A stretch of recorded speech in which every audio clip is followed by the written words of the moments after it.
Hello and welcome. This is probably the moment you've all been waiting for if you've seen my trailer. You've probably seen this this knife, the trailer for 2013 for spring. This is one of the knives that I would say I would review.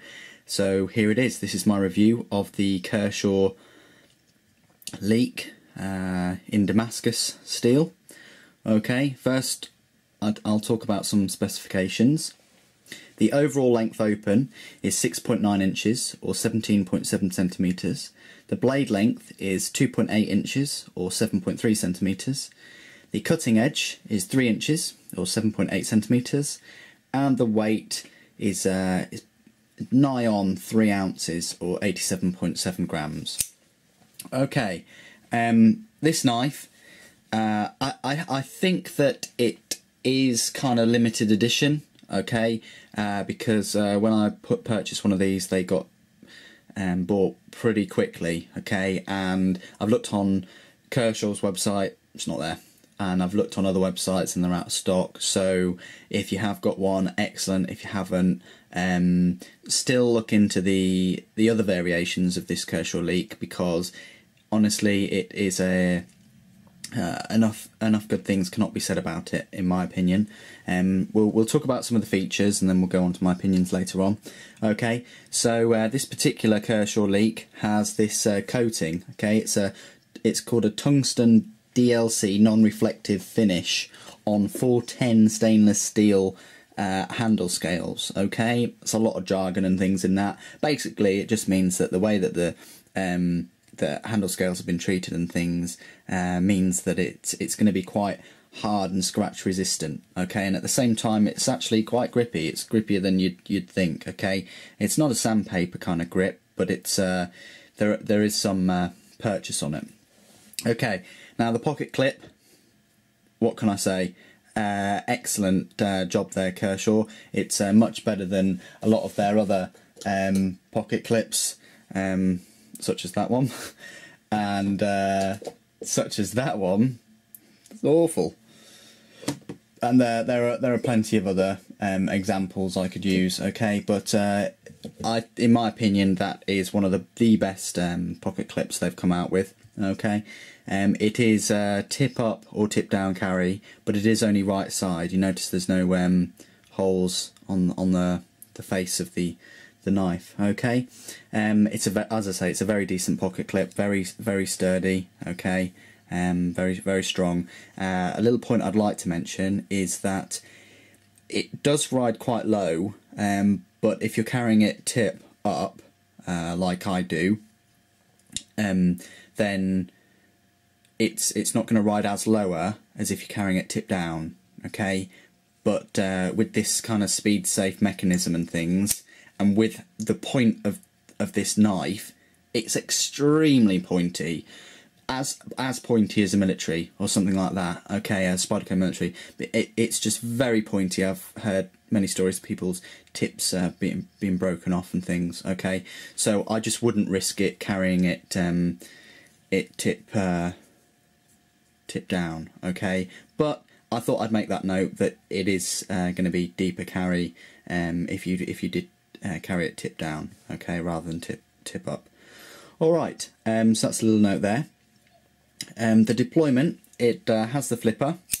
Okay, and it has these 2 thumb studs. Okay, now it is worth pointing out that I do believe that thumb stud is a little bit redundant. You can't get at it, you can't really deploy the knife with it, so I do question that, full stop. It just seems to me that this has been a right-handed carry designed knife ever since it was conceived. Now maybe that is for you know, there's something to grab onto, or maybe that's mainly because of the stop. But if it is for the stop, then that's fair enough. But deployment wise, yeah, you can use, yeah, almost nearly chopped my fingers off. You can use that thumb stud on the left side of the knife, but not on the other side. I'd always use the flipper. Okay, always. And it's a very good flipper. It has Kershaw's what's called speed safe assisted opening Okay, so it gets to a certain point. I'll do it quite slowly. It gets to about there, and then there's a large spring in there that just pulls the blade the rest of the way really quickly. It's a very, very fast deployment. However, one of the downsides is the springs can wear out over time, but we're talking years rather than months. Okay, but that's just something to bear in mind. Okay, so that's that. Okay, and the speed safe mechanism, deployment mechanism, is built into many of their Kershaw's best sellers. Okay, you don't find it on, say, like a Kershaw Chill, see, but or even actually a Skyline. I mean, I would have thought that would have it in, but hopefully they'll upgrade that one day, because it's a big seller for them. Anyway, the lockup is a frame lock. Okay, very strong, one of the strongest locks possible. The lockup, I'd say that's about 50%. It's quite easy to deploy. It's quite easy just to play with, I suppose, as well. That way as well. You've just got to be very careful, because it's a very sharp knife.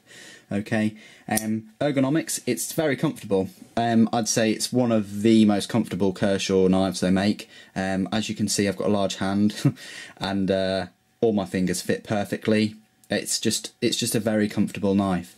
Okay, and there is some jimping on the back of the spine of the knife there, and it's quite functional. Although you'd think that the two handle scale liners would interfere with the purchase of that jimping, they don't really. It helps, and the flipper kind of helps as a bit of a finger choil as well. So that's that. It is made in America, so already if you only buy American products, you've got American telly, American car, American furniture, American electronics and things, then yeah, by all means this could definitely be for you as well. That's a good thing. All right, the fit and finish is very, very good. The torque screws, there, 3 of them, are flush with the handle scale. I would have liked that pin to be the pivot screw, sorry, but it's not. That's fine though. That's fine. You don't really notice it, but you would notice the screws on the handle scale. It does have a lanyard hole, okay, and it's partially flow-through design. You wouldn't have many problems cleaning it, okay. And we'll just talk about this little feature here, okay. Now, I would have preferred the screws to be a darkened colour rather than that stainless steel, but well. This feature here is actually it's a tip safety lock. If you've got any use for that, if you want to ride it low, tip down, of course, this could be useful for you. They put it on a few of their knives now. You just cannot deploy that knife, okay, with that safety. I know it's not a gun, it's a knife, but there we go. That's the safety. You know, the usage of that may vary, but of course remember that having an extra function like that is an extra step in the production process, and you are actually paying for that. Okay, that's not free. That's part of the cost of making the knife. Anyway, the blade steel is Damascus on this model. Okay, there are many leaks available, and people will just collect the leaks, and I kind of understand why now. The points I've made, it's comfortable, pointy tip, very useful blade shape, fit and finish is good, made in America, pocket clip's decent, weight is about 3 ounces. It's just, in my eyes, it's one of the best everyday carry knives. It is EDC perfection in a way, okay, especially if you get one with super good steel, like S30V or Sandvik or something like that, then this is a knife you would carry for years. It is I can't say any more good things about it, but we'll talk about the blade steel. Sorry.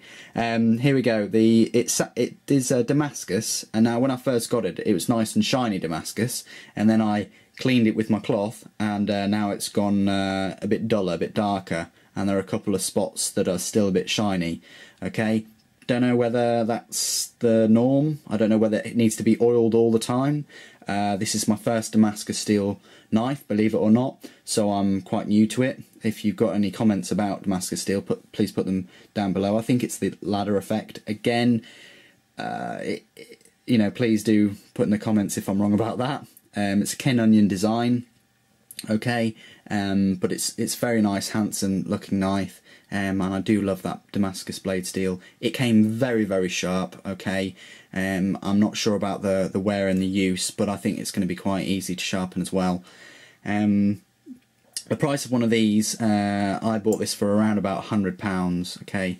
It's a lot of money, but in America I think you can get them for about $90. Alright, so not too bad considering that they are kind of limited. But failing that, just get a normal one, because I can't praise this enough. It's such a fun everyday carry knife. Okay, I'm just going to do some size comparisons now. I'm going to start with a couple of Spydercos. So this is the Kershaw Leek, and obviously I have a Spyderco Tenacious. Alright, so similar sizes overall in length, and a Spyderco UK PK. Again, similar size. Okay, it's probably closer to the UK PK maybe, but as you can see, it's very everyday carry orientated. All right, so they're those size comparisons, and then I have to do some comparisons with a couple of other Kershaw knives. Okay, so we've got the Skyline and the Cryo. Okay, I much prefer it to the Cryo, and I actually much prefer it to the Skyline. The Skyline's still a good knife, but imagine if it had speed assist. Okay, so there's some size comparisons there for you. I think it's longer than the Cryo, but shorter than the Skyline. Okay, okay, they're the size comparisons. And that's the end of the review video. So thank you very much for watching. Please do comment, rate and subscribe about any of your experiences with Kershaw Leeks in particular. And take care.